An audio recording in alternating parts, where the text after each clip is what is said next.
গান শোনার মানুষের কিছু রুচি থাকে, কিছু গান ছিল না শুনলে তাও কিছুটা ভালো লাগে, তাই না? এমন কেউ নাই যে গান কানে যায় নাই, আছে না? এমন কোনো মানুষ নাই যে গান আসলে কখনো কানে যায় নাই। কানে যাবেই সবারই, কারণ সবাই তো ওপেনলি শোনে। কিছু কিছু গানের অ্যাটলিস্ট কিছু মান আছে, মানে শুনলে মনে হয় ঠিক আছে গান হচ্ছে, যদিও ওটা হারাম। এখন যেগুলো প্লে হয় দেখবেন, এমন কিছু মিউজিক, এমন কিছু ধুমধারাক্কা, গানের কোনো জাতি না, মানে শয়তান যে নাচছে ওর পাশে কোনো কোনো কোনো কি বলবো আসলে কোনো সন্দেহ নাই ওর পাশে শয়তান নাচছে। এমন এমন সাউন্ড, আর যদি যা বলেন ভাই সাউন্ডটা একটু কমায় দেন, পাশে আলেম আছে বা মসজিদ আছে বা নামাজ হচ্ছে, আরো জোরে দিবে সাউন্ড। এটাকে সামাজিক ভাবে প্রতিহত করা দরকার। এদের বিরক্তি এত বেড়ে গেছে, মাঝে মাঝে এমন কিছু দিবস আছে, দিবসগুলো গানের জ্বালা রাত্রে ঘুমান। মুমিন বান্দা ঈশার নামাজ পড়ে ঘুমিয়ে যাবে, শেষ রাত্রে উঠবে, সারা রাত ঘুমিয়ে হবে না গানের জ্বালা। বিয়ে হবে দেখবে ধুমধার একটা গান লাগিয়ে দিয়েছে, একদম একটা ফ্ল্যাটের মধ্যে 10টা পরিবার আছে, কোনো খেয়ালই নাই, একাই পরিবার ছাদের উপর যাবে, ধুমধার একটা গান বাজাবে, আসলে এই বরকত নিয়ে জীবন শুরু করছে। এই অভিশাপ নিয়ে জীবন শুরু করলে বৈবাহিক জীবন সুখী হবে? তো শয়তানের আনুগত্য দিয়ে জীবন শুরু করেছে দেখবেন। আবার এমন সময় অনেক কিছু কনসার্ট হয় দেখবেন, স্টেজে এমন ভাবে নাচানাচি করে মনে শুয়োর আর বানর নাচছে। হ্যাঁ, হাদিসে এই শব্দ এসেছে, আমার উপর রাগ করবেন না। নবী সাল্লাল্লাহু আলাইহি ওয়াসাল্লাম বলেছেন, যারা এই উম্মতের মধ্যে মাদককে হালাল করে নিবে, বাদ্যযন্ত্রকে হালাল করে নিবে, এবং যারা নর্তকী নাচাবে এবং মিউজিক্যাল ইনস্ট্রুমেন্টের সাথে এদের গভীর সম্পর্ক থাকবে, একদিন সকালে আল্লাহ পাক এদেরকে বানর আর শুয়োর বানিয়ে দিবেন। একদম টাটকা হাদিস, আখিরুজ জামানের হাদিস পড়ে দেখবেন। গানের লিরিক্স গুলো দেখবেন সবগুলো হচ্ছে জেনা কেন্দ্রিক। লিরিক্স গুলো দেখবেন হারাম প্রেম নিয়েই গান, যতগুলো গান দেখ ম্যাক্সিমাম দেখবেন হারাম প্রেম নিয়ে গান। যেই জেনার ধারের কাছে যেতে আল্লাহ নিষেধ করেছেন, যে লা তাকরাবু জিনা, ওটাকে নিয়ে গান। এই যে আমি তোমাকে পেলাম না, তুমি আমাকে পেলে না, তোমার জন্যই করতে পারি, তোমার জন্য সেই, এই মেয়েটা কে আসলে? এ কি তার স্ত্রী? না, এ হচ্ছে তার প্রেমিকা, যাকে সে পায়নি। গানের ভাষ্যগুলো দেখবেন, প্রেম করেছে পায়নি, একে নিয়ে গান। এই প্রেমিকা কি জায়েজ ছিল? হারাম। এটা স্ত্রী নয়। দুরকম সং বা মিউজিক হয়ে থাকে, ভক্তিমূলক আর প্রেমমূলক। ভক্তিমূলক গুলো সাধারণত ঐশ্বরিক হয়, ঈশ্বর কেন্দ্রিক, মানে যেখানে ঈশ্বরের অস্তিত্বের জানান দেওয়া হয়, ভক্তি প্রদর্শন করা হয়। বাকি দেখবেন প্রেমমূলক, প্রেমগুলোর মতো সব হারাম জেনা কেন্দ্রিক। কতটা গান আছে দেশপ্রেম নিয়ে, কতটা গান আছে মায়ের প্রেম নিয়ে, কতটা গান আছে স্ত্রীর প্রেম নিয়ে। ম্যাক্সিমামই তো আপনার দেখবেন হারাম প্রেম। যারা জুমার দিনে মসজিদে হাজিরা দিতে চায়, 5 ওয়াক্ত নামাজের খবর নাই, এরকম মুসলিমদের এই উম্মার কোনো প্রয়োজন নাই। হ্যাঁ, যুব সমাজের মধ্যে দেখবেন সারাদিন দুনিয়ার অকাম কুকামে ব্যস্ত আছে, আল্লাহর পরোয়া করে না। এইসব যুবকদের আল্লাহর কোনো প্রয়োজন নাই। হ্যাঁ, এমনকি যারা এইসব চেয়ারে বসে, আমাদের মতো এইসব চেয়ারে, এই চেয়ারে বসে যাদের দুনিয়ার ফিকির, দুনিয়ার ধান্দা করে, এদেরও আল্লাহর কোনো প্রয়োজন নাই। আল্লাহ পাকের আসলে আমাদের প্রয়োজন নাই। আমরা মিছিমিছি মনে করি যে আমাদেরকে ছাড়া আল্লাহ চলবে না, আসলে বিষয়টা এমন না। আল্লাহ পাকের কিছু আল্লাহর মুখলেস বান্দা প্রয়োজন। এই অল্প কিছু বান্দাই দিনের বিজয় ঘটাবে ইনশাআল্লাহ। তো এই 5টা সমস্যা ছিল বলেই সমাজটাকে পরিবর্তন করার ফিকির ছিল নবী সাল্লাল্লাহু আলাইহি ওয়াসাল্লামের। এরপরে তিনি এই সংগঠন ফর্ম করেছিলেন হিলফুল ফুজুল। নবী সাল্লাল্লাহু আলাইহি ওয়াসাল্লাম জীবনে আগে কখনো কোনো অন্যায় করেননি, নবী হওয়ার আগেও কখনো তিনি কোনো পাপে লিপ্ত হননি। তিনি মন থেকে চাইতেন সমাজের এই সমস্যাগুলো দূর হয়ে যায়। আপনাকে একটু দেখাচ্ছি, এই যে 5টা সমস্যার কথা বললাম, এই 5টা সমস্যা কিন্তু এখনকার বিশ্বেও আছে। এখনকার সমাজ, দেশ আর বিশ্বর দিকে তাকাবেন, 3 ভাবে দেখবেন। আপনার ব্যক্তি জীবনটাকে দেখেন, এই সমস্যাগুলো ব্যক্তিগত জীবনে আছে কিনা, এই সমস্যাগুলো পরিবারে আছে কিনা, এই সমস্যাগুলো সমাজে আছে কিনা, এই সমস্যাগুলো রাষ্ট্রে আছে কিনা, এই সমস্যাগুলো বিশ্বে আছে কিনা। 5টা সমস্যা দেখেন। শিরক, ব্যক্তিগত জীবনে শিরক নাই। মানুষ এখন আল্লাহকে বাদ দিয়ে মাজার পূজা করে না, কবরে সিজদা করে না। মানুষের আকীদা বিশ্বাস এমন হয়েছে না যে অমুকে আমাকে সন্তান দিতে পারবে, অমুক জায়গায় গেলে রোগ ভালো হয়ে যাবে। এমনকি অনেককে দেখি হাতে অনেক আংটি বালাও পড়ে রোগ ভালো হওয়ার উদ্দেশ্যে। মানুষ আল্লাহর হালালকে হারাম করে না, আল্লাহর হারামকে হালাল করে নেয় না। মানুষ তাকদীরকে অস্বীকার করে না। মানুষ ইসলামকে বাদ দিয়ে অন্য ধর্মের আনুগত্য করছে না, আল্লাহকে বাদ দিয়ে অন্যের উপাসনা করে না, গাছপালা, নদী নালা, চন্দ্র সূর্যের কাছে চেষ্টা করে না। মানুষের ব্যক্তিগত জীবনে শিরক আছে না, শিরক দিয়ে ভর্তি। মুসলিমদের জীবনেও শিরক দিয়ে ভর্তি এখন। আর শিরক হয় 3 ভাবে, চিন্তায় শিরক হয়, বিশ্বাসে শিরক হয়। মানে মানুষের বিশ্বাস এমন যে আল্লাহ ছাড়া অন্য ইলাহ থাকতে পারে, বা এই মহাবিশ্ব বিগ ব্যাং থেকে সৃষ্টি হয়েছে, আল্লাহ পাক সৃষ্টি করেন নাই, আল্লাহ ছাড়া অন্য কাউকে সিজদা করা যায়, আল্লাহ ছাড়া অন্য কারো জন্য নজর মানত করা যায়, আল্লাহ ছাড়া অন্য কারো নামে কসম করা যায়, আল্লাহ ছাড়া অন্য কারোর জন্য অন্য কারোর কাছে দোয়া করা যায়, অন্য কেউ সন্তান দিতে পারে, কল্যাণ অকল্যাণের মালিক অন্য কেউ, আল্লাহর হালালকে আমি হারাম করতে পারি, আল্লাহর হারামকে হালাল করতে পারি। এগুলো মানুষ করে না, নাকি গরু ছাগল করে? এগুলো মানুষই করে। তো আপনার ব্যক্তিগত জীবন শিরকে ভর্তি। ইল্লা মাশাআল্লাহ তাওহীদপন্থী বান্দারা যারা আছেন তাদের কথা ডিফারেন্ট। আপনার পরিবারের দিকে তাকান, পরিবারে শিখ নাই? পরিবারগুলো এখন এক একটা জাহান্নামের টুকরা। ম্যাক্সিমাম পরিবার দেখবেন এক একটা জাহান্নামের টুকরা। পরিবারের বাবার দিনদারিতা নাই, সন্তানের নাই, মায়ের নাই, বোনেরও নাই, কারোই নাই। বাবা এদিকে মাশাআল্লাহ দুনিয়াদার সূক্ষ্ম, মা দেখবেন বেপরদা, রাস্তাঘাটে লিপস্টিক মারে ঘুরতেছে। মেয়ে দেখবেন মাশাআল্লাহ তার চেয়ে বড় বেপরদা। আর এই মা যদি পরবর্তীতে বোরখাও ধরে, দেখবেন মেয়ে মাশাআল্লাহ বোরখা ধরে নাই। রাস্তায় হাঁটবে, যার বয়স বেশি ও বোরখা পরে হাঁটবে, যার বয়স যুবতী সে উদাম হয়ে হাঁটবে। এরকম হচ্ছে না? পরিবারের ছেলেগুলো দেখবেন ড্রাগ এডিক্টেড, মাদকাসক্ত, জীবনের উদ্দেশ্য ঠিক নাই, সারাদিন mobile games, PUBG, free fire, তারপরে জুয়া, ক্যাসিনো এগুলো নিয়ে পড়ে আছে। মেয়েগুলোকে দেখবেন ছেলেদের পোশাক পরে শপিং মলসে ঘুরছে। এগুলো পরিবারের চিত্র না? পরিবারের উপার্জনগুলো দেখবেন হারাম, সুদের উপার্জন, ঘুষের উপার্জন, দুর্নীতির উপার্জন, এগুলো দিয়ে পরিবার গড়ে তুলেছে। এগুলো পরিবারের শান্তি হবে? পরিবারের শিরক আছে। সমাজে তাকান, শিরক নাই? সমাজ তো পরিবারকে নিয়ে গঠিত, আর পরিবার ব্যক্তিকে নিয়ে গঠিত। তো ব্যক্তির মধ্যে শিরক থাকলে পরিবারে শিরক থাকবে, আর পরিবারে শিরক থাকলে সমাজেও থাকবে। আর সমাজকে নিয়েই তো রাষ্ট্র, তখন রাষ্ট্রেও থাকবে কি? শিরক। আর বিভিন্ন রাষ্ট্রগুলো নিয়ে বিশ্ব না, বিশ্বের আনাচে কানাচে এখন শিরক।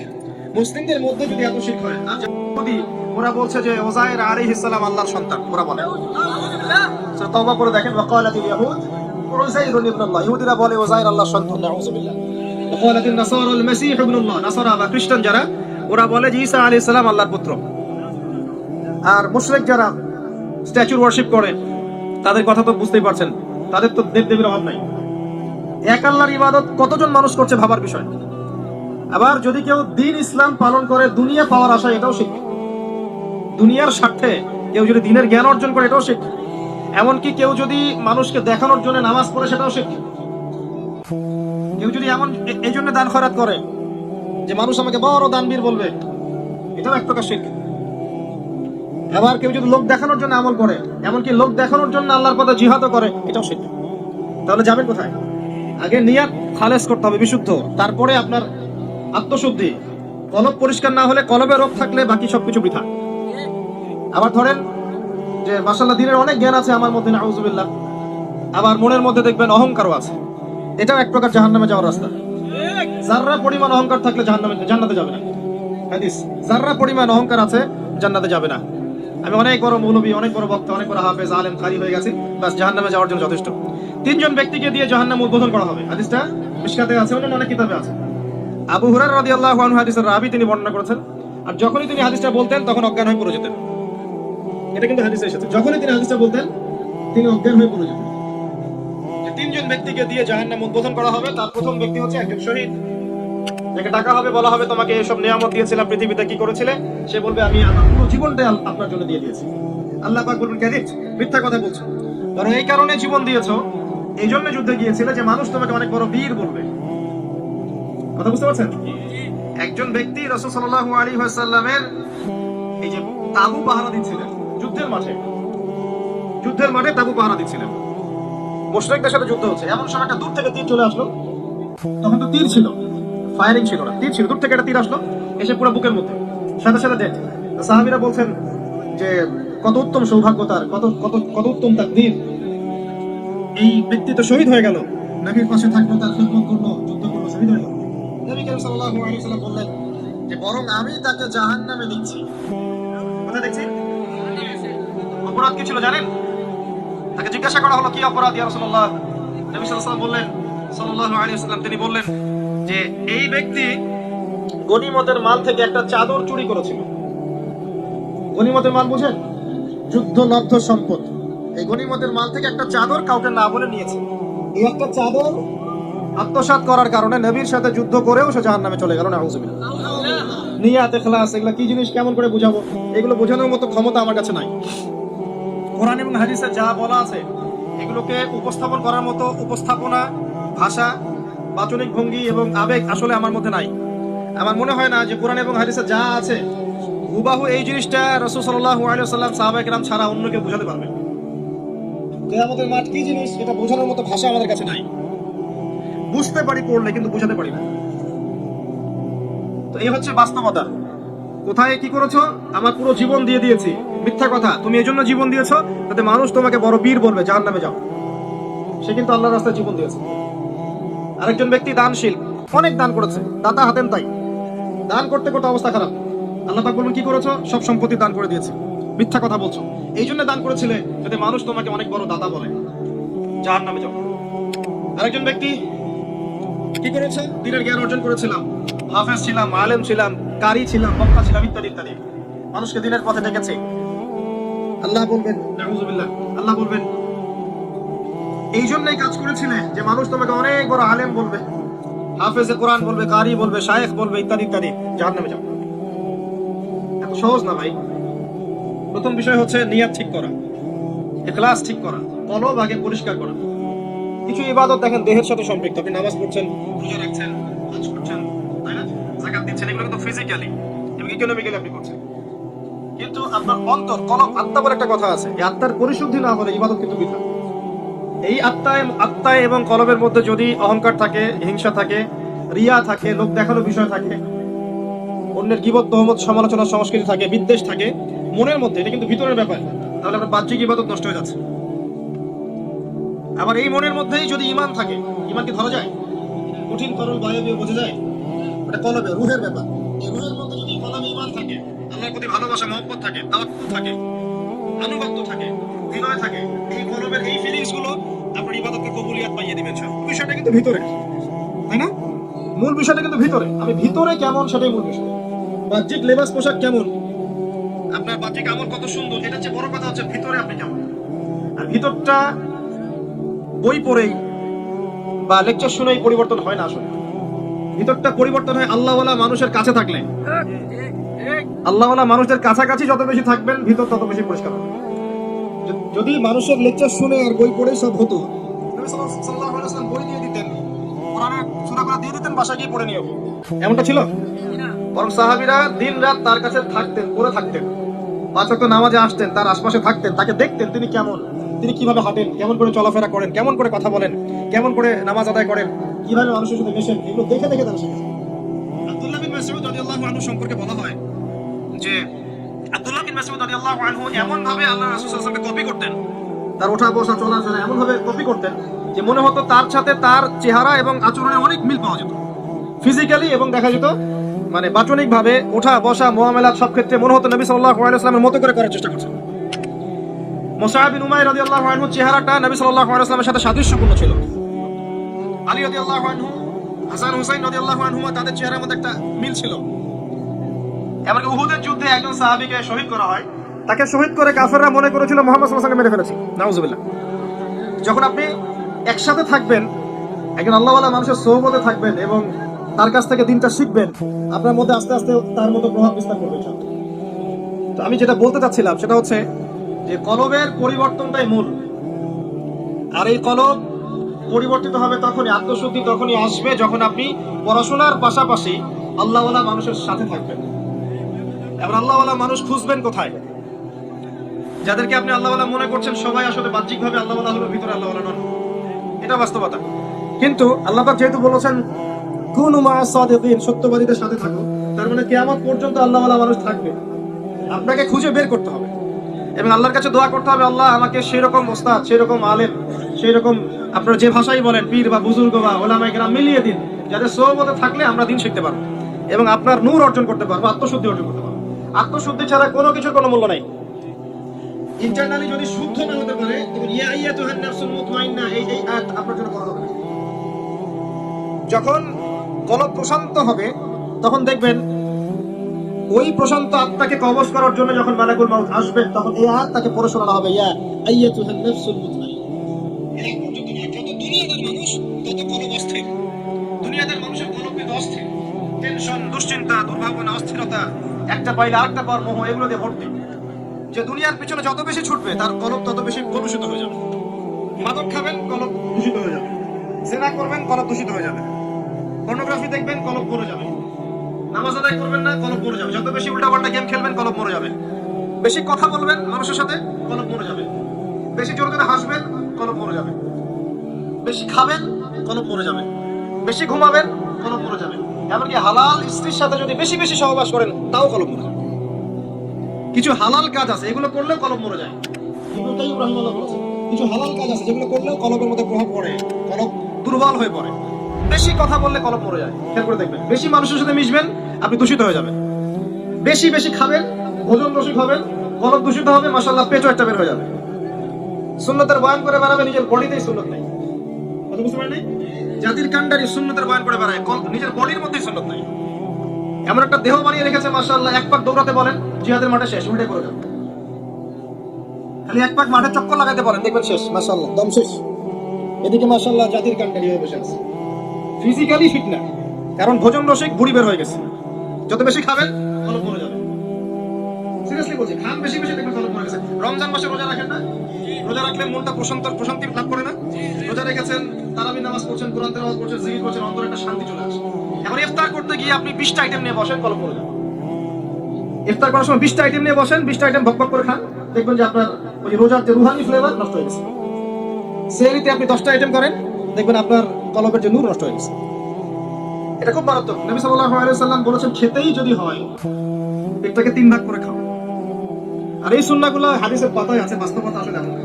কিছু কিছু বিষয় আছে কোরআন হাদিসের পাতায় আছে, বাস্তবে নাই আর কি। যেমন গনিমতের মাল, বাস্তবে আছে। যেমন একাধিক বিয়ে, কোরআন হাদিসে আছে, বাস্তবে দেখতে পারবেন না, খুব কম। করলে পরে দেখবেন সমাজের মানুষ আবার বাঁকা চোখে দেখবে, চরিত্র খারাপ। একটা নিয়ে আপনি আবার 10টার সাথে খরচ নষ্ট করলে কোনো সমস্যা নেই, আবার বিয়ে না করেও 10টার সাথে খরচ নষ্ট করলে কোনো সমস্যা নেই। মানে বাস্তবতা আর কোরআন হাদিস পুরো ডিফারেন্ট। দেখবেন খাবার সুন্নাত কোরআন হাদিসে আছে, বাস্তবে পাবেন না। খুব কম মানুষের মধ্যে আছে, এবং যাদের কাছে আছে তারা কিন্তু এই আপনি পাবলিকলি তাদেরকে পাবেন না, তারা এইসব অনলাইনে আসে না। আল্লাহ বলে যে মানুষগুলো আছেন কানাচে কানাচে ছড়িয়ে আছেন, যাদেরকে আমরা চিনিও না, হয়তো অনেকে নামও জানি না, তারা কখনো এভাবে পাবলিকলি আসে না। তারা সেলিব্রিটি নয়, তারা পরকালের সেলিব্রিটি। পরকালের সেলিব্রিটি আসল সেলিব্রিটি, দুনিয়া সেলিব্রিটির কোনো দাম নাই। তাই দুনিয়ার এই বিষয়গুলো এত বেশি মত্ত হবেন না। আমি একটা কথা বলতে গিয়ে এতগুলো কথা চলে আসলাম। আত্মশুদ্ধির পথে এগুলো অন্ত নয়, এগুলো বাধা। আত্মশুদ্ধি আসবে কখন? পড়বেন বেশি বেশি, কোরআন তেলাওয়াত বেশি বেশি করবেন, আল্লাহর জিকির বাড়িয়ে দেন, দিন রাত আল্লাহর জিকির বাড়িয়ে দেন। সুবহানাল্লাহ পড়তে থাকেন, হাঁটতে হাঁটতে আলহামদুলিল্লাহ পড়তে থাকেন, আল্লাহু আকবার পড়তে থাকেন, লা হাওলা ওয়ালা কুওয়াতা ইল্লা বিল্লাহ পড়তে থাকেন, আস্তাগফিরুল্লাহ ওয়া আতুবু ইলাইহি পড়তে থাকেন, সুবহানাল্লাহি ওয়া বিহামদিহি সুবহানাল্লাহিল আযীম পড়তে থাকেন, দরুদ শরীফ পড়তে থাকেন, আল্লাহর জিকির বাড়িয়ে দেন। যত বেশি আল্লাহর জিকির করবেন, মন প্রশান্ত হবে ইনশাআল্লাহ। আপনি আল্লাহকে ফিল করতে পারবেন, আল্লাহ আপনার কলবে, মানে কি আল্লাহ সরাসরি কলবের ভিতরে, আল্লাহর সাথে আপনার হৃদয়ের সম্পর্ক স্থাপন হবে ইনশাআল্লাহ। আল্লাহ নূর আপনার কলবে আসবে ইনশাআল্লাহ। আল্লাহর জিকির বাড়িয়ে দেন, এবং একই সাথে আল্লাহর কাছে দোয়া করা বাড়িয়ে দেন। প্রত্যেক পদে পদে আল্লাহর কাছে দোয়া করেন। এমনকি জুতার ফিতাও যদি ছিঁড়ে যায়, আল্লাহকে হাত তুলে বলেন, আল্লাহ আমার জুতার ফিতা ছিঁড়ে গেছে, আপনি জুতার ফিতার ব্যবস্থা করেন। এইভাবে আল্লাহকে পান, এইভাবে আল্লাহর সাথে সম্পর্ক করেন। কিছু বলে হুজুর ডাকতে হবে কেন? আপনার বাবা মারা গেছেন, হুজুর ডেকে কি দোয়া করবে? আপনার বাবার মৃত্যুর শোক কি আমি বুঝতে পারবো? আপনি বুঝবেন, আপনি দোয়া করেন। দোয়া চাইতে পারেন, আপনি দোয়া করা কোনো খারাপ কিছু না, কিন্তু আপনাকে ফিল করতে হবে আল্লাহ কি জিনিস। আল্লাহর কাছে আল্লাহকে পাওয়ার যে পথ ও পদ্ধতি, এখানে আপনাকে ফিল করতে হবে কাজগুলো কেমন হবে। তো এগুলো করলে আপনার কলবে আল্লাহর নূর আসবে ইনশাআল্লাহ। আরো বেশি বেশি বেশি কবর জিয়ারত করতে পারেন, কলবে নূর আসবে। কারণ কবর জিয়ারত করলে পরকালকে স্মরণ করে, এবং পরকালকে যার বেশি স্মরণ হবে তার কলবটা, মনটা নরম থাকবে। একই সাথে আল্লাহর পথে সফর করতে পারেন। আল্লাহর পথে যত সফর করবেন, আল্লাহর নিদর্শনগুলো দেখবেন, আল্লাহর তাওহীদ চিনতে পারবেন। আল্লাহ পাক সফর করতে বলেছেন, সূরা হজের মধ্যে আছে, সফর করলে তোমার মৃত কলব জীবিত হবে, এটা বলা আছে। সফর করলে মৃত কলব জীবিত হবে। বেশি বেশি দরুদ শরীফ বাড়িয়ে দেন, আর দান সদাকা বাড়ান। দান সদাকা বাড়ান, কলব জীবিত হবে ইনশাআল্লাহ। আরেকটা বিষয় আছে, রোজা রাখেন। আমি হয়তো বলছি, আমি হয়তো বেশি রাখতে পারছি না, আল্লাহ পাক তৌফিক দান করুন সবাইকে, সবাইকে রাখার জন্য তৌফিক দান করুন। আগামী রমজানে আমরা যেন পরিপূর্ণভাবে রমজানটা কাজে লাগাতে পারি, আল্লাহ পাক তৌফিক দান করুন। আমাদের সবাইকে আল্লাহ পাক রমজানে পৌঁছে দিতে হবে। আমিন। ফরজ নামাজের সাথে নফল বাড়িয়ে দেন, আল্লাহ পাক তৌফিক দান করুন।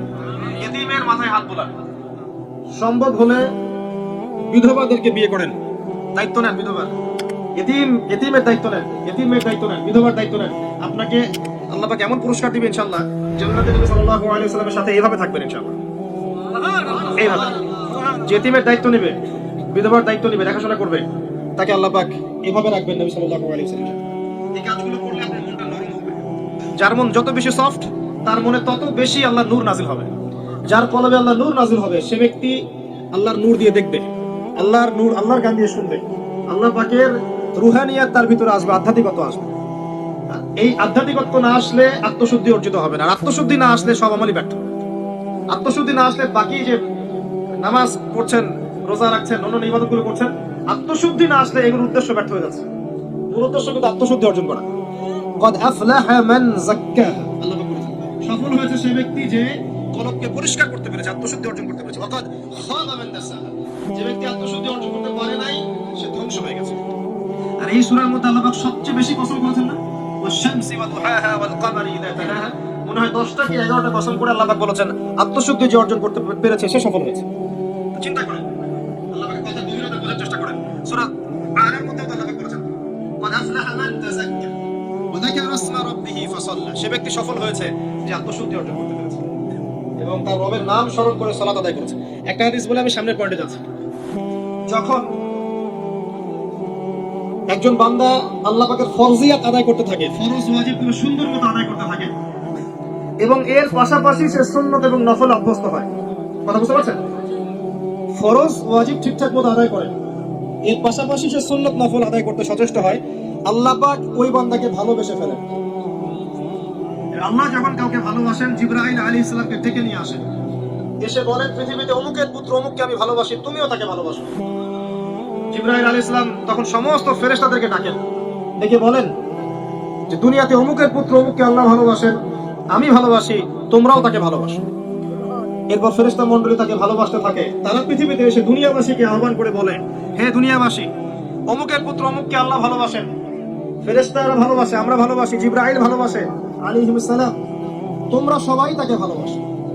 তখন ওই ব্যক্তির প্রতি দুনিয়াবাসীর মনের মধ্যে আল্লাহ পাক মহব্বত পয়দা করে দেন এবং দুনিয়াতে আল্লাহ পাক তার সম্মান মর্যাদা শান বাড়িয়ে দেন। আল্লাহর ভালোবাসা পেতে হলে, আল্লাহ নূর পেতে হলে আমাদের কাছে এই হচ্ছে অপশন। ফরজ ওয়াজিব সুন্দর মতো আদায় করবেন, এরপর সুন্নাত নফলে চলে যাবেন। আর যে কতগুলো আমি টিপস বললাম, আমলের কথা বললাম, এগুলোর দিকে ফোকাস করলে ইনশাআল্লাহ আল্লাহর নূর আপনার কলবে নাজিল হবে ইনশাআল্লাহ। আপনি তখন শেষ জামানার খিজির হয়ে যাবেন। খিজির আলাইহিস সালাম, যার কাছে বাহ্যিক জ্ঞানের পাশাপাশি আধ্যাত্মিক জ্ঞান ছিল, এই জন্য তিনি বুঝতে পারছেন যে এই নৌকা ফুটা না করলে জলদস্যু নিয়ে যাবে, যেটা মুসা আলাইহিস সালাম বুঝতে পারছেন না। কথা বুঝতে পারছেন না? এই জন্য বালককে হত্যা করছেন যে এই বালক বড় হলে অনেক বড় কাফের হবে, আমাদের নাস্তিক প্রজন্মের মতো। এদেরকে তিনি আগে পেলে আগে হত্যা করতেন। তো কেন করেছেন? এ বড় হয়ে অনেক বড় কাফের হবে, পিতা মাতাকে কুফরিতে নিয়ে যাবে। মুসা আলাইহিস সালাম এটা বুঝতে পারেননি। দেয়াল কেন নির্মাণ করলেন? ওর নিচে কি ছিল? গুপ্তধন। ওই এতিম বালকের গুপ্তধন ছিল না। দেয়াল নির্মাণ না করলে এটা মানুষ নিয়ে চলে যেত। তার কাছে আধ্যাত্মিক জ্ঞান ছিল, দূরদর্শিতা ছিল, আল্লাহর নূর দিয়ে দেখেছেন বলেই দূর পর্যন্ত দেখতে পেরেছেন।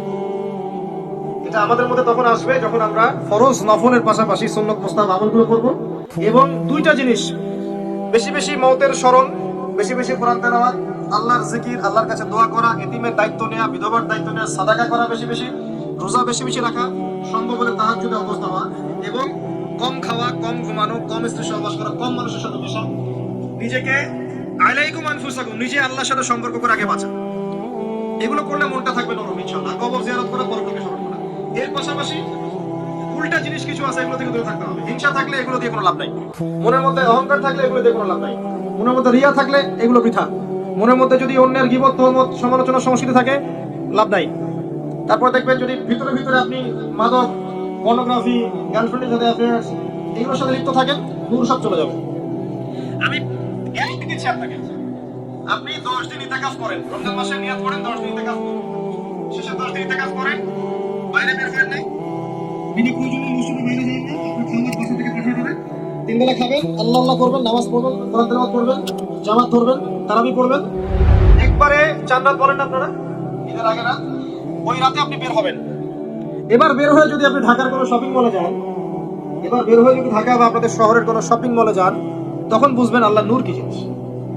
ওখানে আপনি থাকতে পারবেন না, ওই শপিং মলে আপনি থাকতে পারবেন না, আপনার মন বলবে যে এখান থেকে চল, বাসায় চল। আপনি বের হয়ে দেখবেন ধুমধার একটা গান বাজছে, ঈদের আগের রাতে গান বাজায় না?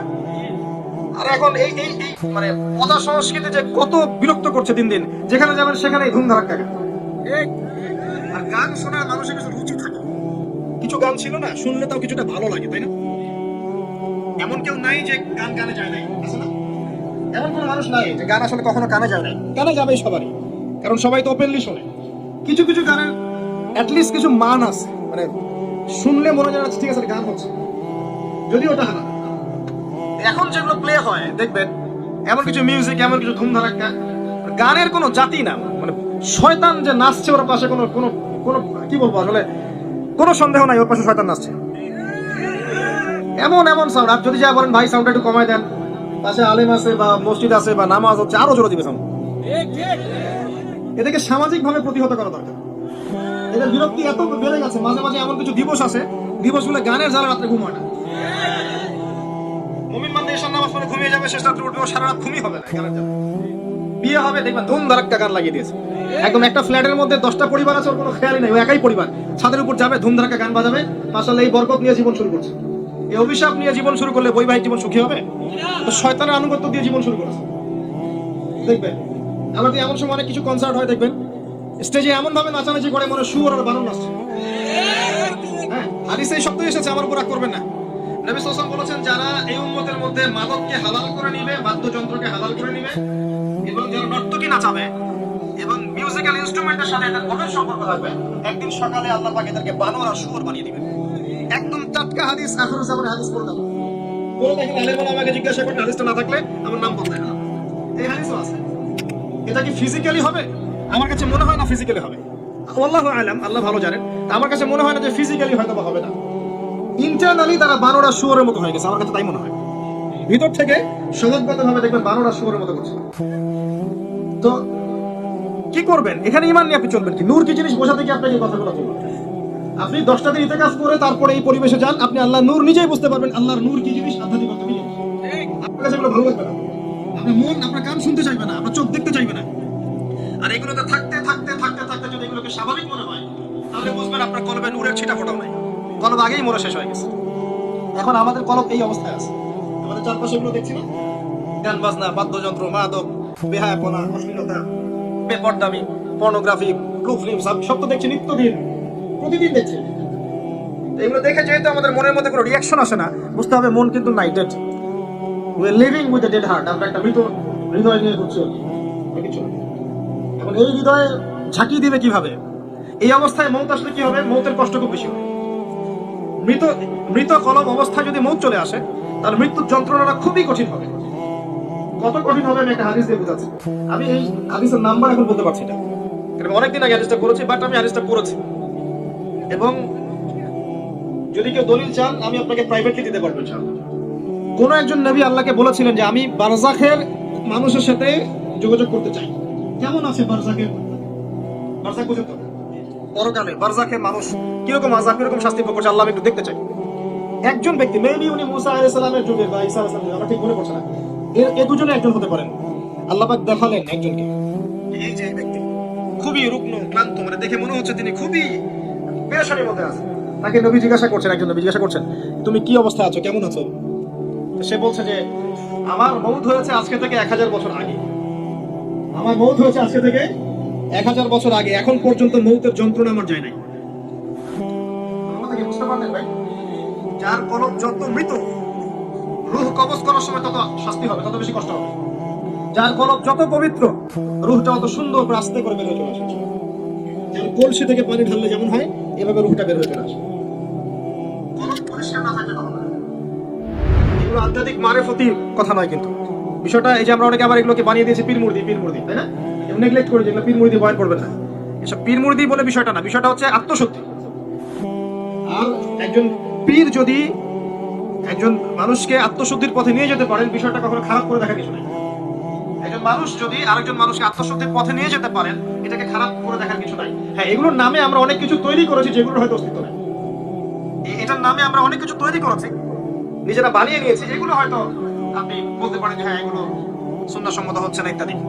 কিন্তু আত্মশুদ্ধির এই প্রক্রিয়াটাকে আপনি ডিসকারেজ করতে পারেন না। আর আত্মশুদ্ধি আল্লাহওয়ালা মানুষের কাছে না আসলে হবে না। আত্মশুদ্ধির এই বিষয়গুলো এই কিছু কাজ করা এবং কিছু কাজ বর্জনের সাথে জড়িত আছে। আমরা বলছি এই বিষয়গুলোতে জড়িত থাকলে আপনি আত্মশুদ্ধি পাবেন না। যেমন মাদক, পর্নোগ্রাফি, হারাম মেয়ের সাথে জেনার সম্পর্ক, হারাম বান্ধবী, হারাম অ্যাফেয়ার্স, সুদের সাথে সম্পৃক্ত থাকলে, মনে রিয়া থাকলে, অহংকার থাকলে, গীবত তহমত করলে, এই ধরনের কাজ, বেপরদামি বেহায়াপনার মতো থাকলে, মিউজিকের সাথে থাকলে, জুয়ার সাথে থাকলে, বা এই দুনিয়ার জীবনটাকে খেলতামাশার মতো গ্রহণ করেছেন, আল্লাহর হুকুম আহকামে পরোয়া করছেন না, আজকের দিনটা এনজয় করে নিন, কালকের কি পাতা, এমন আকীদা আদর্শ দ্বারা বিশ্বাসীদের মনের মধ্যে আত্মশুদ্ধি আসবে না। আল্লাহ পাক আমাদের সবার কলবগুলোকে পরিষ্কার করুন, পরিপূর্ণরূপে আত্মশুদ্ধি অর্জন করার তৌফিক দান করুন, এবং যে কাজগুলো করলে আল্লাহ পাক আমাদের কলবে আল্লাহ নূর দান করবেন সেগুলো বেশি বেশি করার তৌফিক আল্লাহ পাক দান করুন। একটা এক্সাম্পল দেই, অন্য জায়গায় যাচ্ছে দেখেন, ইবলিস কি কম জ্ঞানী ছিল? সে কি কম ইবাদত করেছে আল্লাহ?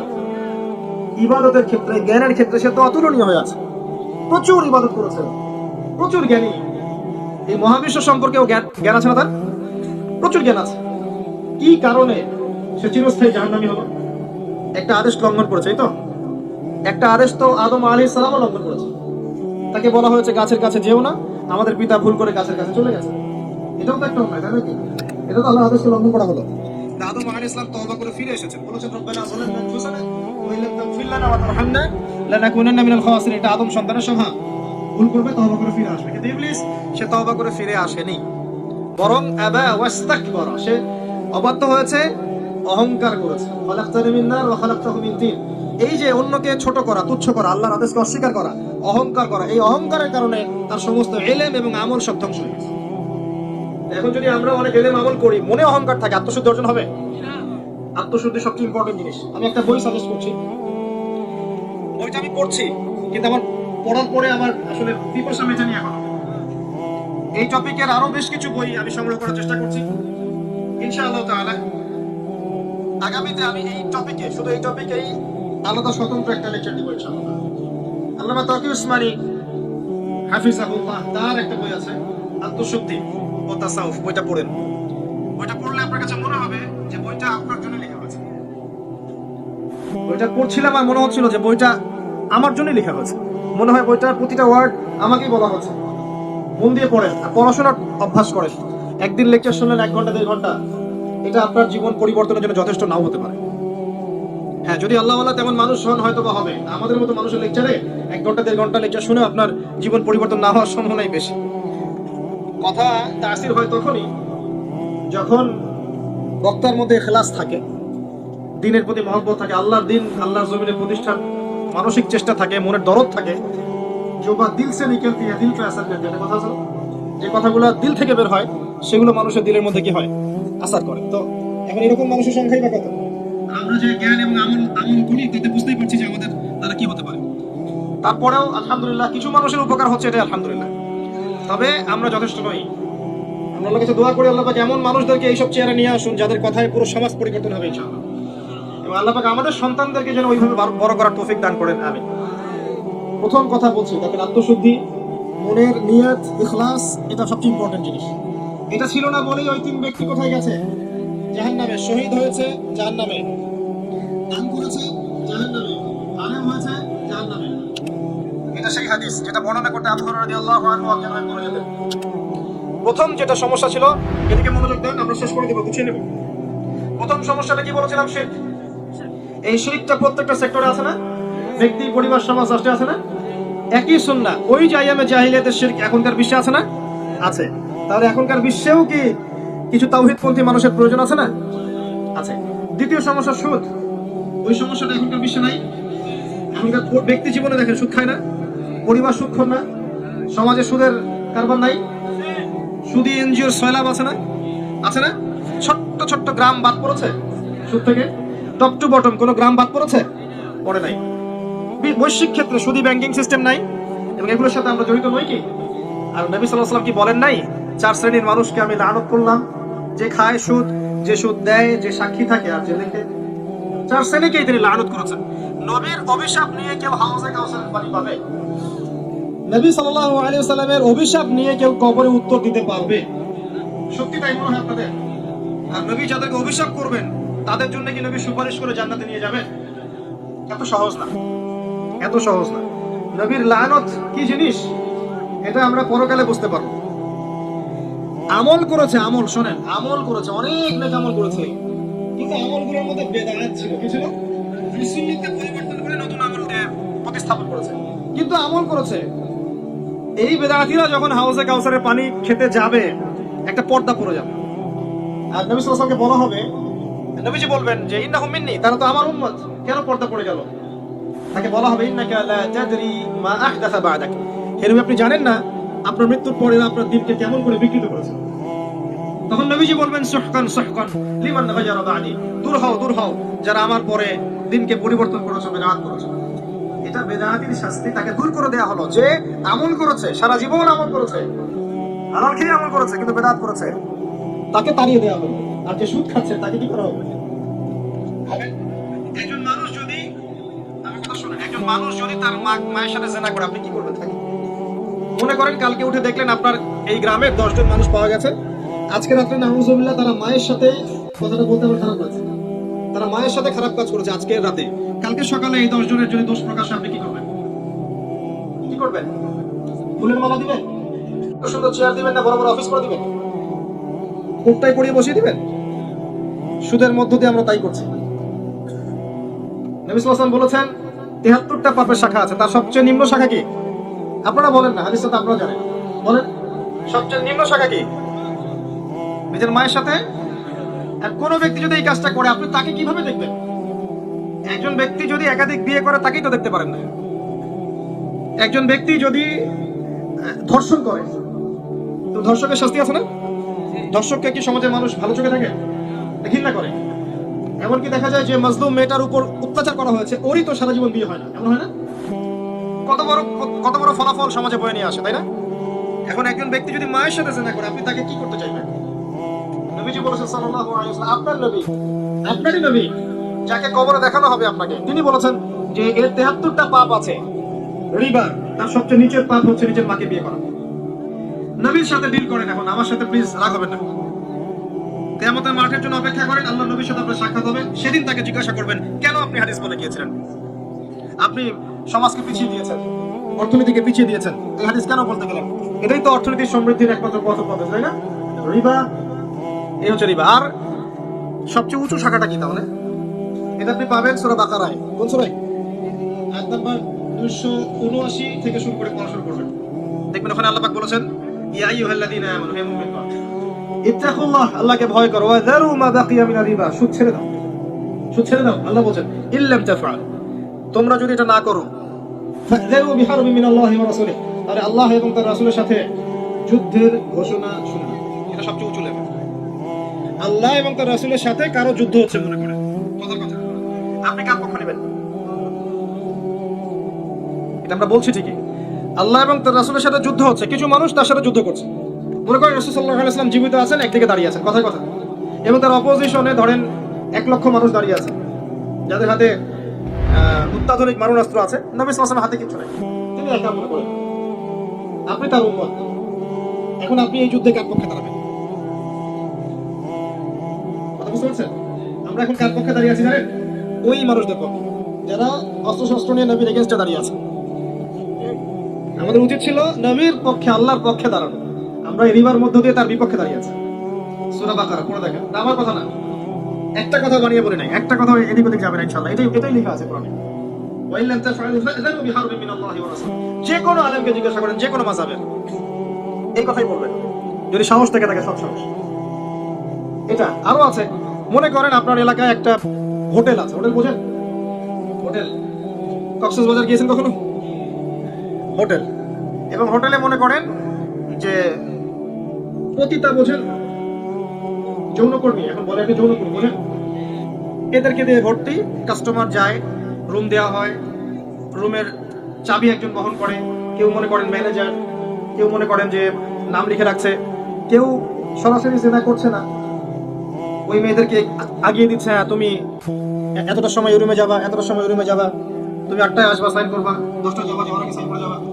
এটা একটা চক্র চলছে, মনে করেন একটা বিল্ডিং এ কাজগুলো হচ্ছে, কথা বুঝতে পারছেন আমার? এখন আপনি কি ওখানে গিয়ে 1 প্লেট ভাত খেতে চাইবেন? বা ওই মানুষগুলোর কেউ যদি আপনাকে দাওয়াত করে তার বাসায় খেতে চাইবেন? তার উপার্জনটাকে আপনি পেটের ভিতরে দিতে চাইবেন? যে ব্যক্তি 1 দিরহাম সুদ খেয়েছে, সে 36টা মেয়েকে রেপ করেছে, হাদিস, বুখারী হাদিস এটা। যে ব্যক্তি 1 দিরহাম সুদ খেলো, সে যেন 36 বার জিনা করবে, এটা লেখা আছে, 36 বার জিনা করবে, লেখা আছে। আর এই পুরো প্রসেসের সাথে যদি আপনি সম্পৃক্ত হতে চান, আপনি আপনার রাস্তা আর যদি আপনি চিন্তা করেন যে না আমি আল্লাহকে ভালোবাসি, রাসূলকে ভালোবাসি, আমি না খেয়ে মরে গেলেও রিবার সাথে সম্পৃক্ত হব না, আপনার জন্য জান্নাত ইনশাআল্লাহ। এমন অনেক মানুষ আছে। গতকালকে আমাকে আমার পরিবারের একজন বলছে যে আমার একজন ছাত্রী আছেন, এই ছাত্রী আমার না, মানে আমার ওয়াইফের, আমার আমার একজন ছাত্রী আছে, আমার কোর্স করে, সে আমাকে একটা মেসেজ দিয়েছে। কি মেসেজ? যে তার হাজবেন্ড ব্যাংক জব করতো এবং সে মাশাআল্লাহ 80 থেকে 1 লাখ টাকা বেতন পেত। তোমার লেকচার শুনে সে চাকরি ছেড়ে দিয়েছে এবং চাকরি ছেড়ে দিয়ে তারা দুইজন মিলে, স্বামী স্ত্রী মিলে একটা চায়ের স্টল দিয়েছে, টি স্টল। বুঝেন, আমাদের মতো রাস্তাঘাটে টি স্টল না, ভালো মানে টি স্টল, কফি শপ টাইপের টি স্টল দিয়েছে। তো এখন দেয়ার এই 3-4 মাস পর সে মেসেজ করেছে আমার ওয়াইফের কাছে যে আগে অনেক টাকা আসতো কিন্তু পরিবারে বরকত ছিল না, এখন চা বিক্রি করে খাচ্ছি আমরা কিন্তু পরিবারে বরকত আছে। তো কিছু মানুষের মন কিন্তু পরিবর্তন হচ্ছে, রিবার সাথে সম্পৃক্ত হয় না। এটা সেই জাহিলিয়াত যেটা আইএমএ জাহিলিয়াতে ছিল, এটাকে এখন বিশ্বব্যাপী ছড়িয়ে দেওয়া হচ্ছে। আগে তো মক্কার মধ্যে আছে, মনে করেন একটা মক্কার জায়গা আছে বা মদিনায় আছে বা বিভিন্ন জায়গা আছে, আলাদা আলাদা ভাবে। এখন একটা বিশ্বের কেন্দ্র থেকে পুরো রিবাকে নিয়ন্ত্রণ করা হচ্ছে। এর উপরে রিবার মানে হচ্ছে গরিবের রক্ত চষে দেওয়া, ধনী আরো ধনী হতে থাকবে, গরিব আরো গরিব হতে থাকবে, কারণ এখানে লসের কোনো রিস্ক নাই, সব লাভ। আর ব্যবসায় লাভ লসের রিস্ক আছে, আজকে কেউ ধনী কালকে গরিব হবে। এখানে আল্লাহ পাক রিজিক কারো কাছ থেকে নেবেন, কারো কাছে দিবেন। ব্যবসায় আল্লাহ বাজার নিয়ন্ত্রণ করবেন, রিবায় আল্লাহ নিয়ন্ত্রণ করবেন না, কারণ আপনি লাভের রিস্ক নিয়েছেন, লসের কোনো রিস্ক নেন নাই। এই কারণে আল্লাহ পাক ছেড়ে দিবেন আপনাকে আপনার হাতে, এই কারণে আপনি আল্লাহ এবং তার রাসূলের বিরুদ্ধে যুদ্ধ করছেন। এটাই চলছে সারা ওয়ার্ল্ড ওয়াইড। ওয়ার্ল্ডের একটা অংশ ধনী হচ্ছে, একটা অংশ দিন দিন গরিব হচ্ছে। আর আমরা মাস করেন, সমাজ ঠিক হয়ে যাবে ইনশাআল্লাহ। লাঠি পেটা করতে হবে না, কিচ্ছু দরকার হবে না, নিজের ফিকির নিজে করেন, ঠিক হয়ে যাবে ইনশাআল্লাহ। আল্লাহ পাক তৌফিক দান করুন বোঝার কথা বলুন। রিবার সাথে সম্পৃক্ত হবেন না, এটা এরকম ভাবে। 3 নাম্বার ছিল কি সমস্যা? মাদক। এটা নিয়ে তো আর বলার অপেক্ষা রাখে না। মাদক যুব সমাজের মেজর প্রবলেম এখন মাদক। খেয়াল করে দেখবেন যুব সমাজের মৌলিক সমস্যা, তারা হয় সিগারেট খাচ্ছে, গাঁজা, ফেন্সিডিল, ইয়াবা, বিভিন্ন ক্যাটাগরির মাদক, একটার পর একটা, একটার পর একটা। এবং এটার মধ্য দিয়ে তারা হতাশা দূর করতে চায়। কখনো সঙ্গ দোষে খায়, কখনো গার্লফ্রেন্ডের কাছে ছেঁকা খেয়ে খায়, কখনো দেখবেন যে স্মার্টনেস, ফ্যাশন এটা মনে করেও খায়, আর কেউ পবিত্রের তাড়নায় খায়। প্রথম শুরুটা হয় কিন্তু মেয়ে দিয়ে। প্রথমে আগে মেয়ের সাথে একটা সম্পর্ক হয়, হারাম সম্পর্ক হওয়ার পরে প্রেমের সম্পর্ক হয়, এরপরে দেখবেন দেখা সাক্ষাৎ হচ্ছে, কফি খাচ্ছে, পরে জেনা করছে, এক পর্যায়ে ব্রেকআপ। এই যে ব্রেকআপ, তারপরে হয় আত্মহত্যা করবে, নাহলে মাদকের দিকে যাবে শান্তি খোঁজার জন্য। এরপরে দেখবেন না হয় চলে গেছে গান শুনতে, ওখানে মিউজিকের কাছে শান্তি খোঁজে। বা পরে দেখবেন পাইকারি জেনাকার হয়ে গেছে, অথবা রেপিস্ট হবে, অথবা দেখবেন আরো বড় কিছু হবে, স্মাগলিং করবে, ছিনতাই করবে, ইয়াবা খাবে, জীবনটা শেষ। এই পুরো যৌবনকালটা শেষ করার পিছনে একটা চরিত্র কাজ করলো, সেটা হচ্ছে নারী। এখানে ওই নারীর দোষ যতটুকু, আপনার দোষও ততটুকুই। সে যেমন আপনার কাছে এসেছে, আপনিও দিয়েছেন। আর যারা এই যাওয়া আসার পথ উন্মুক্ত করছে, এরা সবচেয়ে বড় দোষী, এবং এদের বিচার আল্লাহ করবে। যারা এটা উন্মুক্ত করে দিচ্ছে পথ, যে হ্যাঁ ছেলে মেয়ে ফ্রি মিক্সিং করে একে অপরের সাথে চলতে পারে, এটা কোনো পাপ নয়, অন্যায় নয়, এরা সবচেয়ে বড় দায়ী এই সমাজকে নষ্ট করার জন্য। এমন কনসেপ্ট তৈরি করেছে যে 4-5 মিলে যদি একটা মেয়েকে জোরপূর্বক রেপ করে বা সেক্সুয়াল সম্পর্ক করে, তখন অপরাধ। কিন্তু পরস্পর সম্মতিতে কেউ যদি জেনা করে, কোনো অপরাধ নেই। আপনারা এমন না, উস্কে দেওয়া হয়, এগুলোই কাছে আসার গল্প। নাউজুবিল্লাহ। এভাবে পুরো যুব সমাজ শেষ হয়ে যাচ্ছে, এবং এই যুবকরা পরবর্তীতে বৈবাহিক জীবনও সুখী হবে না, ইল্লা মাশাআল্লাহ, আল্লাহ যদি হেদায়েত দেন। এবং ওই যে মেয়েগুলো, এরাও আর যে পরিবারে যাবে, ওই পরিবারকে সুখ সমৃদ্ধি দিতে পারবে না, ধ্বংস করে ছেড়ে দিবে।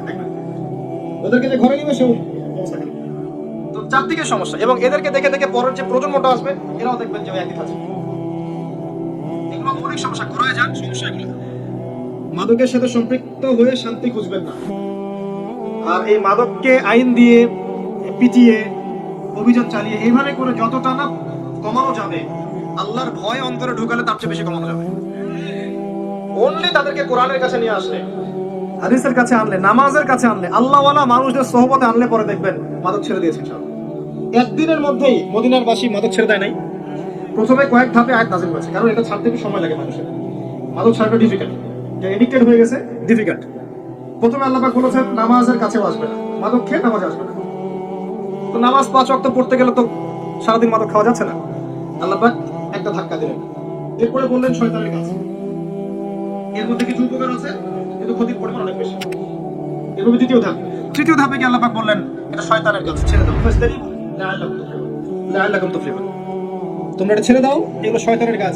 বলার সাথে সাথেই মদিনায় সব মদের কলস ভেঙে ফেলে দেওয়া। তো এই মাদকের সাথে সম্পৃক্ত হয়ে আপনি শান্তি পাবেন না। আল কোরআনের কাছে আসলে আপনি শান্তি পাবেন। কোরআন আপনাকে প্রশান্তি দিবে।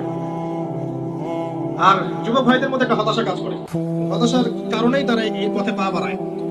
জীবনে কিছু করতে পারছি না, বা গার্লফ্রেন্ড চলে গেছে, বা রিজিকের টেনশন, বা রেজাল্ট ভালো না, দুনিয়ার টেনশন, দুনিয়ার চিন্তা অনেক।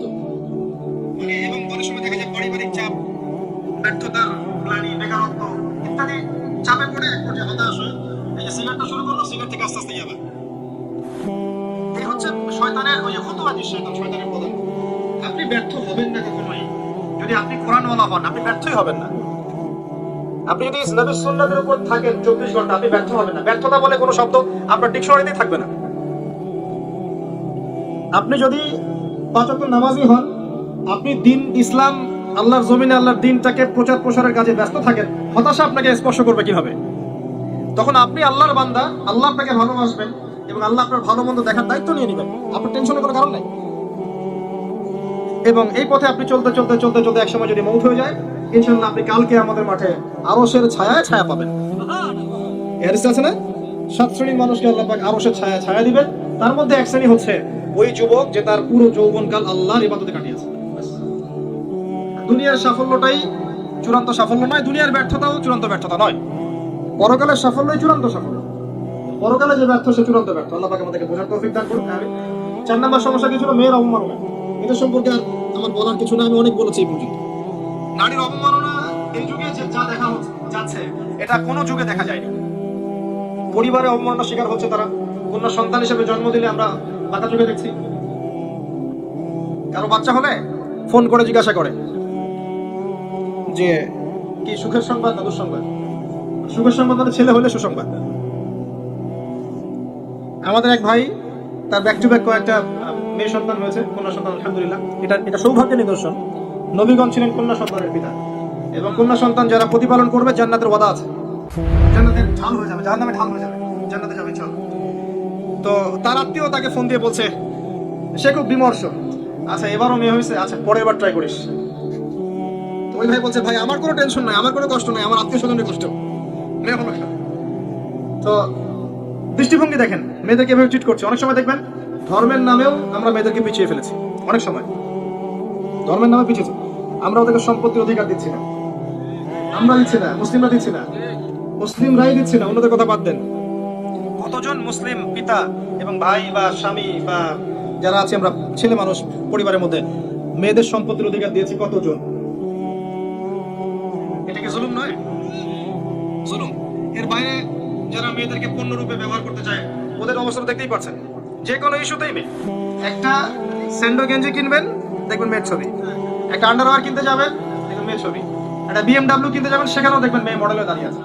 যেখানে যাবেন সেখানে। মানে কি? মানে আমরা কি তার ডিগনিটি বা সম্মান বাড়াচ্ছি না কমাচ্ছি? একটা কাপড়ের দোকানে যাবেন, এখানে যদি কোনো কাপড়ের ব্যবসায় থেকে থাকেন, আর আমার এই কথা যদি কোনো কাপড়ের ব্যবসায় কানে যায়, আল্লাহর রাস্তায় দোকানের মধ্যে মেয়েদের যে পুতুলগুলো আছে এগুলোকে ভেঙে গুড়িয়ে দিবেন। আপনার মায়ের পুতুল থাকলে আপনি রাখতেন দোকানে? আপনার বোনের পুতুল থাকলে রাখতেন? আপনার স্ত্রীর একটা সুন্দর পুতুল বানিয়ে ওরকম করে একটা কাপড় পরিয়ে দোকানে রেখে দেন, রাখবেন? এই যে মেয়েদের পুতুলগুলো রেখেছেন, মেয়েদের সম্মান বাড়ছে না কমছে? মেয়েদের ইন্টারনাল পোশাকগুলো ওখানে পরিয়ে রেখে দিয়েছে। এটা কি ট্রায়াল দেওয়া হচ্ছে নাকি? এতে করে কি মেয়েদের সম্মান বাড়ছে? কাপড়ের দোকানদার যারা আছেন আল্লাহর রাস্তায় এই মূর্তিগুলো সরিয়ে ফেলবেন। কোন মুসলমানের দোকানে যেন এগুলো না থাকে। ওগুলো দেখে পোশাক কিনতে হবে। এই শত শত বছর চলে গেছে ব্যবসার ইতিহাস। এভাবে ব্যবসা করেছে মানুষ, এভাবে মানুষ ক্রয় বিক্রয় করেছে।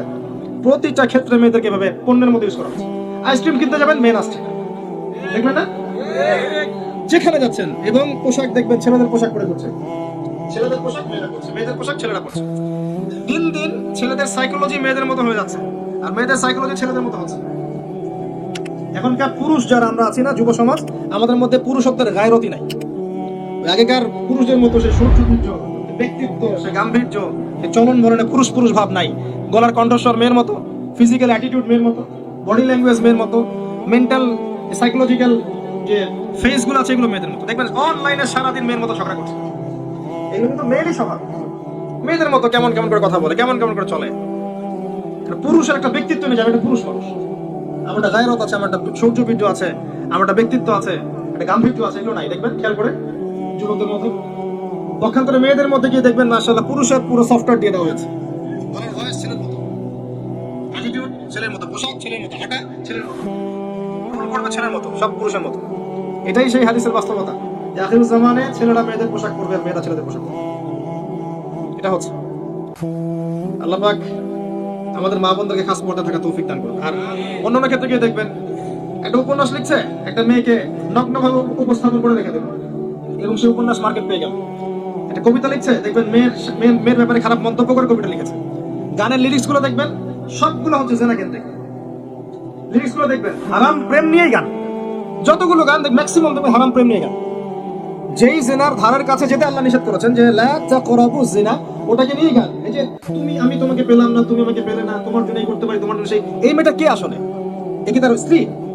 না, এ হচ্ছে তার প্রেমিকা যাকে সে পায় নাই। গানের ভাষ্যগুলো দেখবেন, প্রেম করেছে পায়নি, এটা নিয়ে গান। এই প্রেমিকা কি জায়েজ ছিল? হারাম, এটা স্ত্রী নয়। দুরকম সং বা মিউজিক হয়ে থাকে, ভক্তিমূলক আর প্রেমমূলক। ভক্তিমূলক গুলো সাধারণত ঐশ্বরিক হয়, ঈশ্বর কেন্দ্রিক, মানে যেখানে ঈশ্বরের অস্তিত্বের জানান দেওয়া হয়, ভক্তি প্রদর্শন করা হয়। আর বাকি দেখবেন প্রেমমূলক, প্রেমগুলোর মধ্যে সব হারাম জেনা কেন্দ্রিক। কতটা গান আছে দেশপ্রেম নিয়ে, কতটা গান আছে মায়ের প্রেম নিয়ে, কতটা গান আছে স্ত্রীর প্রেম নিয়ে, ম্যাক্সিমামই তো আপনার দেখবেন হারাম প্রেম নিয়ে। তো এখানে দেখবেন মেয়েদেরকে তুচ্ছ করা হচ্ছে, তাদের অবমাননা করা হচ্ছে। আবার দেখবেন বিউটি কন্টেস্ট, মেয়েদেরকে শর্ট পোশাক পরিয়ে সবাই বসে থাকবে, জাজরা বসে থাকবে খাতা কলম নিয়ে, না জানি কি জাজ করছে, আল্লাহ আ'লাম কি একটা জাজ করছে। মাশাআল্লাহ, মানে সে মনে হয় চোখ দিয়ে তার ভিতর পর্যন্ত দেখে ফেলছে। সে হেঁটে আসছে, মেয়েটা হাঁটা দেখলে মনে হচ্ছে মানুষকে ভয় দেখাচ্ছে, হাঁটা দেখলে মনে হচ্ছে মানুষকে ভয় দেখাচ্ছে, দেখে সামনে গেলে আবার পিছনে ব্যাক করে চলে আসে। আর এইগুলো এখন দেখতে হলে কোনো জায়গায় গিয়ে দেখতে হয় না, বরং এগুলো দেখাই যায় সবসময় চারপাশে। এই বিষয়গুলোর মধ্য দিয়ে নারীর ক্ষমতায়ন বা ডিগনিটি বেড়েছে না, সম্মান বেড়েছে। নবী সাল্লাল্লাহু আলাইহি ওয়াসাল্লাম যেভাবে আঘাত করেছিলেন, আমি সেটাই বলতে চাই। আপনার মা হলে কি বিউটি কন্টেস্টে পাঠাতেন? আল্লাহ নবী এটাই বলেছিলেন। একজন সাহাবী এসে জিজ্ঞাসা করেছিলেন যে আমি জিনা করতে চাই, আমাকে অনুমতি দেন। নবীজি বলেছেন, তোমার মা এর সাথে যদি কেউ এই কাজ করে তুমি কি রাজি হবে? তোমার স্ত্রীর সাথে যদি কেউ করে তুমি কি রাজি হবে? তোমার বোনকে যদি কেউ ভাবে রেপ করে বা সেক্সুয়াল সম্পর্ক করে তুমি কি রাজি হবে? এভাবে আঘাত করেছেন একটার পর একটা। তখন ওই যুবক বলেছে যে আমি তো এগুলো পছন্দ করবো না ইয়া রাসূলুল্লাহ। তখন নবীজি তার পিঠে হাত বুলিয়ে দেন এবং তার জন্য দোয়া করে দেন, আল্লাহ তার কলবকে পবিত্র করে দাও। এই যুবক ভবিষ্যতে কোনো মেয়ের দিকে চোখ তুলে তাকিয়ে নেই। নিজের করে চিন্তা করেন, আপনি বুঝতে পারবেন যে স্বাধীনতা কাকে বলে, অবমাননা কাকে। আর যেসব নারী ইচ্ছাই এসব পথে যাচ্ছে, তাদের ব্যাপারে বলার ভাষা আমাদের কাছে, যে নিজেই নিজের সম্মান বোঝে না, তাকে আর কিভাবে আপনি সম্মানিত করবেন? ইসলাম নারীকে দিয়েছে অগ্রাধিকার, আর তারা খুঁজতে যাচ্ছে সমস্যা। প্রতিটা ক্ষেত্রে ইসলাম অগ্রাধিকার দিয়েছে, প্রত্যেকটা ক্ষেত্রে। তারা বুঝতে পারেনি বা তাদেরকে বোঝাতে আমরা ব্যর্থ হয়েছি। আর আমি বারবার বলছি একটা কথা, আমরা অনেক ক্ষেত্রে ধর্মের নামেও তাদেরকে জুলুম করেছি তাদের উপর, এটা আমাদেরকে বুঝতে হবে। ইভেন আমরা তাদেরকে দিন শেখানোর পর্যাপ্ত ব্যবস্থাও করিনি। দেখবেন সমস্ত জায়গায় তারা ঘুরে বেড়াবে, কোনো আমাদের আপত্তি নেই। দিনের কাজে আসবে, এমনকি মসজিদে আসতে চায় বা দিনের হালাকায় আলাদা করে করতে চায়, বাধা যেও না, ফেতনা হবে। সারাদিন ঢ্যাং করে সারা দুনিয়া ঘুরে বেড়ায়, কোনো ফেতনা হয় না। আমরাও অনেক কিছু করেছি। আল্লাহ পাক আমাদের বেশি কোয়ালিটি সম্পন্ন মহিলা মাদ্রাসা করে তোলার তৌফিক দান করুন এবং ভালো সিলেবাসে মেয়েদেরকে পড়াশোনা করানোর তৌফিক দান করুন। প্রত্যেক পরিবার আল্লাহ পাক আয়েশা রাদিয়াল্লাহু আনহার মতো স্ত্রী কন্যা, ফাতিমা রাদিয়াল্লাহু আনহার মতো স্ত্রী কন্যা, খাদিজা রাদিয়াল্লাহু আনহার মতো স্ত্রী সন্তান কন্যা দান করুন। আমিন। একজন মাই পারবে তার সন্তানকে ইসমাইল বানাতে, ওমর বানাতে, খালিদ বানাতে ইনশাআল্লাহ। আমরা দোয়া করি আল্লাহ পাক তাদেরকে হেদায়েত করুন এবং ইসলামের পথে ফিরিয়ে নিয়ে আসুন। সর্বশেষ যে সমস্যা ছিল হানাহানি, এই হানাহানি বিষয় নাই, আনাচে কানাচে দেখবেন পরিবারে হানাহানি, সমাজে হানাহানি, পলিটিক্যাল দলে হানাহানি, বিশ্বে এক দেশ আর এক দেশ হানাহানি চলছে না? আল্লাহ পাক যখন ফেরেশতাদেরকে বলেছিলেন পৃথিবীতে আমি মানুষ পাঠাতে চাই খলিফা করে, তারা কিন্তু এই কথাই বলেছিলেন, আতাজআলু ফিহা মান ইউফসিদু ফিহা ওয়া ইয়াসফিকু দিমা। আপনি কি এমন কাউকে সৃষ্টি করতে চাচ্ছেন যে পৃথিবী থেকে ফাসাদ সৃষ্টি করবে এবং রক্তপাত ঘটাবে? আপনি খেয়াল করে দেখেন সারা দুনিয়ায় মানুষ এখন এই কাজই করছে। তো ওই জাহেলি যুগের গোত্রীয় হানাহানি এখন একটা বৈশ্বিক হানাহানিতে রূপ নিয়েছে এবং এগুলো দিন দিন বাড়তে থাকবে, কমবে না। যে বাড়তে এমন একটা পর্যায়ে যাবে যখন হক আর বাতিল স্পষ্ট হয়ে যাবে এবং সর্বশেষ একটা ব্যাটল হবে সত্যের সাথে মিথ্যার, এবং এখানে তিনি বিজয় লাভ করবেন। তারপরে বাহিনী বেরোবে এবং তাকে হত্যা করতে পারবেন না, আল্লাহ পাক ইসলামকে পাঠাবেন। তখন একটা কাউন্টার হবে, ফাইট হবে, যুদ্ধ হবে। এরপরে ইসলাম সারা দুনিয়াতে শান্তি শৃঙ্খলা স্থিতিশীলতা বোঝাবে প্রায় 40 বছর। তারপরে মানুষ আবারও খারাপ হওয়া শুরু করবে, এমনকি রাস্তায় ঘাটে ঘাটে মরে মরে দাঁড়িয়ে জেনা করবে। এই মানুষগুলোর সামনে কেমন হবে পশ্চিম দিক থেকে শুরু হবে। এটা কতদিন পর, কত বছর পর, এটা ননসেন্স প্রশ্ন, এটা কোনো প্রশ্নই না। মোর কথা হচ্ছে এটা হবে সামনে, এটা সবচেয়ে বড় কথা। আর এই হানাহানি কাটাকাটি দিন দিন বাড়তে থাকবে। আল্লাহ পাক আমাদেরকে এগুলো বোঝার তৌফিক দান করুন।